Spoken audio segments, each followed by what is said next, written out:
A lo largo de este video presentaremos nuestro reto Derrame de petróleo en Cadereyta, Nuevo León, el cual corresponde a la materia de Fundamentación de la Estructura y su Transformación y es impartida por el profesor Eduardo José Admiral Romero. Somos el equipo 1 del cual forma parte Herminio Ernesto Flores Domínguez, Edith Cristina González Hernández, Regina Citlali García Alejo, Carla Gabriela Lerma Guzmán, Andrea Sofía García Galindo y Omar Gabriel Hernández Zapata. El 17 de agosto del 2014 se reportó en la refinería de Cadereyta Jiménez, Nuevo León, el derrame de aproximadamente 4.000 barriles de petróleo, administrados por Petróleos Mexicanos. Este derrame se dio a causa de una toma clandestina, representando así una pérdida de más de 150 millones de pesos. Este derrame afectó, según el alcalde de Cadereyta, 6.5 kilómetros del cauce del río San Juan y 11.5 kilómetros de los pozos y canales de riego de las comunidades cercanas. Como consecuencia, las comunidades se vieron afectadas debido a la contaminación de agua, flora y fauna del lugar. Y a pesar de que el 90% del petróleo fue recolectado en el primer par de semanas después del incidente, este se esparció rápidamente, causando la contaminación de casi 100.000 hectáreas de espacios destinados para la agricultura y afectando a más de 3.500 habitantes. Dado que la agricultura es la fuente económica primaria de Cadereyta, la comunidad se vio afectada gravemente en el ámbito económico, pues 2.100 locales se vieron afectados debido a la falta de agua potable. Y además, en las tierras cercanas al río San Juan, emergió el crudo que fue absorbido por la tierra a lo largo del tiempo, causando un daño en la flora y fauna del lugar. El propósito de este trabajo es narrar la solución propuesta por el alcalde de Cadereyta y las organizaciones correspondientes y proponer en su caso cuál hubiera sido una mejor solución para este problema. Los hidrocarburos son compuestos orgánicos que contienen principalmente hidrógeno y carbono. Son los compuestos orgánicos más simples, incluso pueden ser considerados como las sustancias principales de las que se derivan todos los demás compuestos orgánicos. Pueden encontrarse de forma líquida natural, líquida por condensación, gaseoso y sólido. Ejemplo de esto, el petróleo y el gas natural. Están divididos entre alifáticos y aromáticos. Los hidrocarburos alifáticos están formados por cadenas de carbono saturados parcial o totalmente con hidrógeno, con o sin ramificaciones. Las más conocidas son metano, propano y butano. Los hidrocarburos aromáticos contienen en su estructura un anillo, la mayoría de las veces de tipo de benceno. Las principales representantes son el benceno y el tolueno. El petróleo es un aceite mineral formado por la mezcla de hidrocarburos, azufre, oxígeno y nitrógeno. Su origen es de fósiles y extraída con presión ejercida por la masa de los sedimentos. El petróleo pesado se refiere al petróleo crudo que tiene una mayor densidad que del crudo ligero. Su índice de API es menor a 20 y su densidad relativa es 0.93.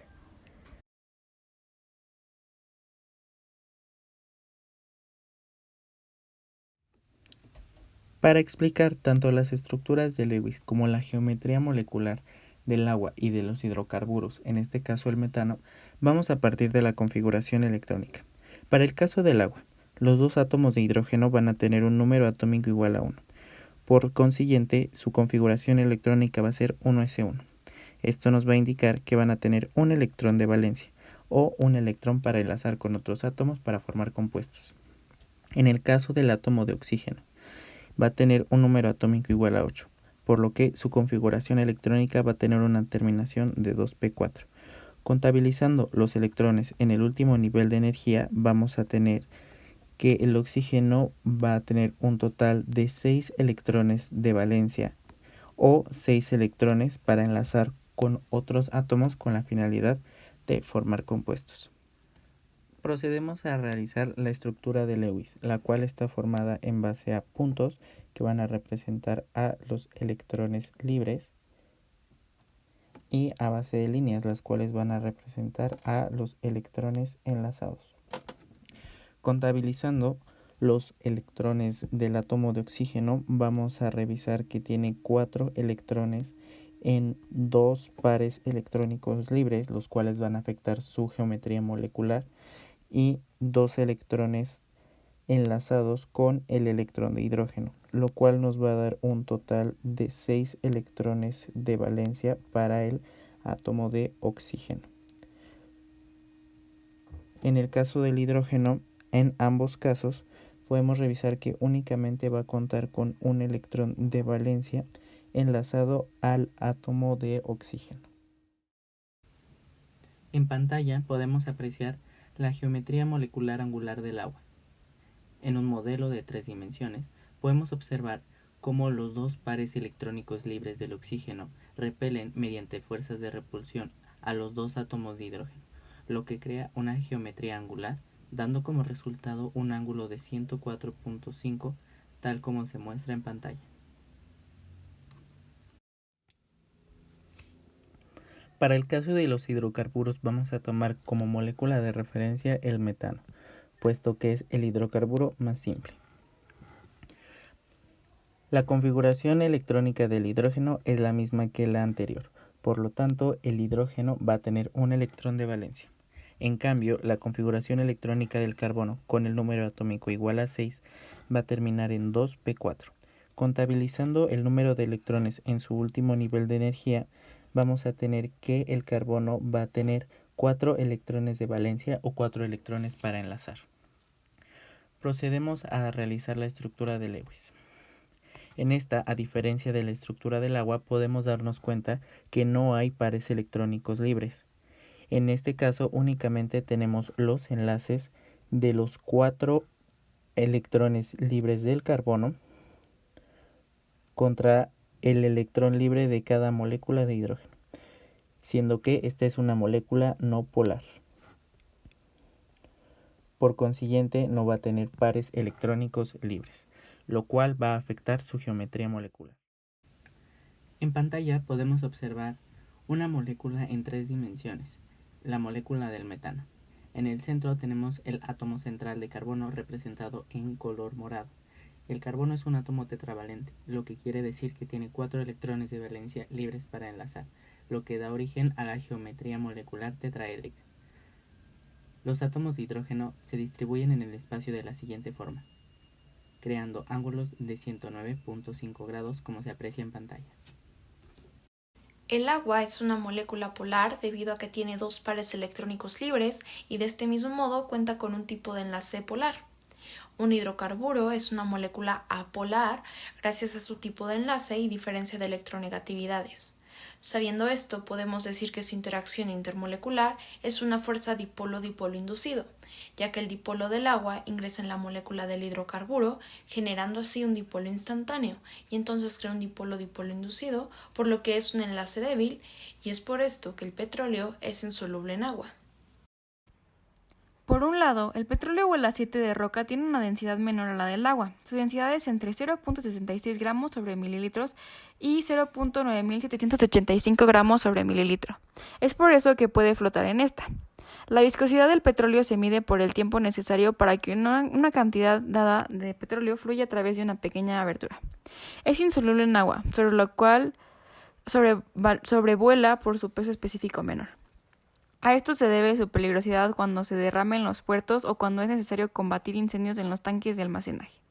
Es soluble en benceno, éter, cloroformo y otros solventes orgánicos. Por otro lado, el agua es el líquido que más disuelve. Es por eso que es considerado el solvente universal. Esto es debido a su característica polar, su capacidad para formar puentes de hidrógeno con otras sustancias polares e iónicas y por su alto valor de constante dieléctrica. La densidad del agua es de 997 kilómetros sobre metros cúbicos. La viscosidad en el agua es bastante baja a comparación de otros líquidos. La viscosidad es una de las propiedades más importantes del agua. Su baja viscosidad permite al agua circular a través de nuestro sistema capilar. Los hidrocarburos son compuestos químicos no polares, aunque algunos pueden presentar una polaridad débil y se llaman alquenos. El agua entra dentro de la clasificación de compuestos polares debido a la disposición espacial de sus enlaces polarizados. Esta propiedad hace que el agua sea un excelente disolvente para moléculas con polarización. El petróleo y el agua son insolubles uno en el otro porque pertenecen a tipos de compuestos diferentes. La emulsión entre agua y petróleo sucede cuando las moléculas emulsionantes del petróleo entrampan a las moléculas de agua. Algunas de las consecuencias que trae el petróleo sobre el agua es la disminución del contenido de oxígeno, aporte de sólidos y de sustancias orgánicas e inorgánicas. De acuerdo con la Gaceta del Senado, en cuanto se tuvo conocimiento del derrame, se implementaron las siguientes acciones. Primero, se buscó eliminar la fuga de hidrocarburos con el propósito de tener control sobre esta. Además, se buscó que la zona pantanosa de las represas no fuera afectada. En Nuevo León se instalaron barreras marinas con el objetivo de contener el derrame. En conjunto de lo antes mencionado, se agregaron cordones oleofílicos para que contengan y absorban el petróleo. Luego, se trató de salvar la fauna de Cadereyta por medio de geomembranas, las cuales separaron los hidrocarburos de la maleza y el suelo. Asimismo, se trató de recuperar los hidrocarburos usando desnatadores. Para terminar, cerca de la zona del derrame se hicieron pruebas de agua en pozos. A continuación, mencionaremos métodos que creemos efectivos para la separación de hidrocarburos en agua. Primeramente, se podría hacer una decantación, proceso por el cual se aprovechan las diferencias de densidades para separar una mezcla heterogénea cuyos componentes están en estado líquido. Se sabe que el agua tiene una densidad aproximada de 10 kilogramos por litro, mientras que el petróleo tiene una densidad de 0.95 kilogramos por litro. La manera en que este proceso funciona es poniendo la mezcla heterogénea y dejándola en reposo. Durante este espacio de descanso, el componente de la mezcla más denso es atraído hacia la parte inferior del envase, mientras que el componente menos denso permanece en la parte superior. En este caso, el agua quedaría en la parte inferior por su propiedad de alta densidad y por otro lado, los hidrocarburos se irían a la parte superior por su baja densidad. En Estados Unidos, en la industria Argonne National Laboratory, se creó una esponja para limpiar los vertidos de petróleo. Este dispositivo se llama Oleosponge. Esta tiene como objetivo infundir óxidos metálicos. Como consecuencia de esto, se unen fuertemente las moléculas del petróleo, lo cual facilita la capturación de los hidrocarburos. La manera en que funciona es simple, puesto que solo requiere que sumerjas la esponja, la extraigas y la exprimas. Al exprimir la esponja sale el petróleo y se puede reutilizar o desechar de la manera correcta. Otro método para separar los hidrocarburos del agua es una nanomembrana, la cual fue inventada por el Instituto Tecnológico de Massachusetts. Este dispositivo consta con dos capas. Una es de nanoporos y la otra es de microporos, por lo que es más gruesa. La función principal de la capa de microporos es filtrar el material no deseado. Además, esta capa aguanta la alta presión y por consecuencia el paso del líquido. Este método de separación es rápido, eficaz e innovador, lo cual es importante para evitar que los hidrocarburos contaminen el ecosistema que los rodea. Por otro lado, otro ejemplo de método innovador para separar petróleo del agua fue utilizado en Francia. En este país se utilizaron sobras de cabello para descontaminar el agua. Con las sobras de una peluquería se hicieron cilindros de pelo, los cuales sirven como barreras y como método de separación de hidrocarburos. La razón principal de que se utilizara cabello es que este posee la propiedad de absorber hidrocarburos, es decir, es lipofílico. Este método puede llegar a tener un impacto enorme debido a que el cabello es un residuo del ser humano, el cual puede ser usado para descontaminar agua que ha sido afectada por petróleo. Finalmente, están los dispositivos desnatadores, los cuales solucionan el derrame de hidrocarburos en el agua. La forma en que funcionan es de manera mecánica, puesto que por medio de una bomba se succiona el petróleo y se pasa a tanques. Dependiendo de la cantidad de hidrocarburos derramados es el tamaño del desnatador de petróleo. Además, en este método se requiere tener tanques, por lo que si el derrame sucedió cerca de un lugar terrestre, los tanques se pueden instalar ahí. Por el contrario, si la contaminación con petróleo sucedió lejos de tierra firme, se utilizan tanques flotantes. Por último, consideramos que las consecuencias del derrame ocurrido en Cadereyta Jiménez, Nuevo León, fueron no solo en el ámbito económico o ambiental, sino también sociales e incluso culturales. En primer lugar, naturalmente se encuentran las consecuencias económicas, ya que la contaminación del río afectó a los casi 2.100 negocios locales que no pudieron comerciar de manera habitual. Después están, por supuesto, las consecuencias ambientales, que dañan el ecosistema del lugar al alterar sus componentes como flora y fauna. Y tampoco podemos dejar de lado las afectaciones en el ámbito social, ya que la comunidad tuvo que apoyarse entre sí con los recursos, muchos o pocos, disponibles y fortalecer a su comunidad. Por último, las consecuencias culturales también se presentan, ya que la comunidad tuvo que cambiar su forma de vivir.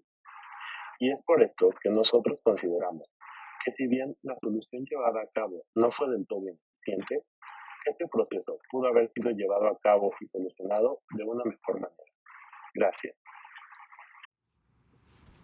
Un año después de lo sucedido en el municipio de Cadereyta, a 15 kilómetros de la refinería, el senador del Estado de Nuevo León, Raúl García Guzmán, exhortó a la Comisión Nacional del Agua, a la Procuraduría Federal de Protección al Medio Ambiente, a Petróleos Mexicanos y a la Secretaría de Salud a realizar de forma efectiva y expedita peritajes en materia ambiental y de impacto a la salud de los pobladores del municipio de Cadereyta para evaluar el daño causado. Después de recibir las respuestas por las autoridades previamente mencionadas, el punto de acuerdo y solución fueron las siguientes. Primero, el Senado de la República del Congreso de la Unión exhorta respetuosamente a la Comisión Nacional del Agua a que elabore un peritaje preciso de manera expedita y efectiva respecto a los daños que el derrame de petróleo ha ocasionado en el agua destinada para consumo humano y de igual manera los mantos acuíferos de la región. Segundo, se exhorta a la Procuraduría Federal de Protección al Medio Ambiente a que de manera expedita y eficaz elabore un peritaje detallado del daño causado a la flora y a la fauna ocasionados por el derrame de petróleo en el municipio de Cadereyta, Jiménez, Nuevo León. De igual manera, se haga una campaña con las providencias necesarias para evitar daños en la salud de los habitantes de la región. Tercero, se exhorta a Petróleos Mexicanos a que de manera pública explique los hechos acontecidos el 16 de agosto del 2014 con referencia al derrame de petróleo sobre el río San Juan en el municipio de Cadereyta, Jiménez, Nuevo León. De la misma manera, se insta a Petróleos Mexicanos a que realice una inspección a la refinería Ingeniero Héctor R. Lara Sosa de todos los contaminantes que se pudieran derramar por su actividad en el río San Juan. Cuarto y último, se exhorta a la Secretaría de Salud para que en el ámbito de sus funciones realice una campaña de detección y prevención de posibles brotes de enfermedades relacionadas con el agua contaminada y con los elementos nocivos a las cuales se encuentra expuesta la población que habita en el municipio de Cadereyta de Jiménez. Inicialmente se hizo la pregunta si es que se ha respetado el derecho al agua y a un medio ambiente sano para los habitantes de Cadereyta. Tomando en cuenta estas medidas, podemos decir que no, debido a las malas condiciones de los tubos que transportaban el petróleo y a la poca atención dada por las autoridades en cuestión de revisión de las tomas clandestinas del petróleo del accidente. Sin embargo, podemos afirmar que, después, se tomaron las acciones mencionadas previamente para así buscar darles estos derechos a las personas de la entidad. Los hidrocarburos forman al petróleo, que es una sustancia que se utiliza día a día y es parte de muchos problemas ambientales. Esto refiere a nuestro reto de resolver. Es por eso que las propiedades de esta sustancia generó este problema, que buscamos resolver con diferentes métodos para separarlo del agua y no perder este recurso natural. Como conclusión, considero que el derrame producido en Cadereyta, Jiménez, Nuevo León, trajo consigo consecuencias no solo económicas, sino también sociales y culturales graves que afectaron a la población de Cadereyta, por lo cual sería importante haber considerado algunas otras alternativas que solucionaran esta problemática de una mejor manera. El agua tiene una geometría angular debido a los dos pares electrónicos libres del oxígeno, mientras que el metano tiene una geometría tetraédrica debido a que el carbono es un átomo tetravalente y este funge como átomo central de la molécula. El agua y el petróleo no pueden mezclarse ya que uno es polar y el otro polar. Además, el petróleo es menos denso que el agua y flota sobre esta, haciendo que el petróleo entrampe las moléculas del agua. Las consecuencias más notorias del petróleo sobre el agua es la disminución del oxígeno en esta, lo cual afecta a quienes la consumen y viven en cuerpos acuáticos. Se utilizó el método de decantación como solución para el accidente de Cadereyta en Nuevo León, lográndose recuperar cierto porcentaje de flora y fauna, aunque este no lo hizo en un 100%. En conclusión, hay varias técnicas para la separación de hidrocarburos del agua. Sin embargo, para obtener una eficacia alta es necesario mezclar los métodos. De esta manera se podrá descontaminar la mayor parte de agua. Cabe resaltar que la mayoría de las técnicas aprovechan las diferencias de propiedades que tienen el agua y el petróleo para separar efectivamente y sin tener afectaciones negativas en el ecosistema.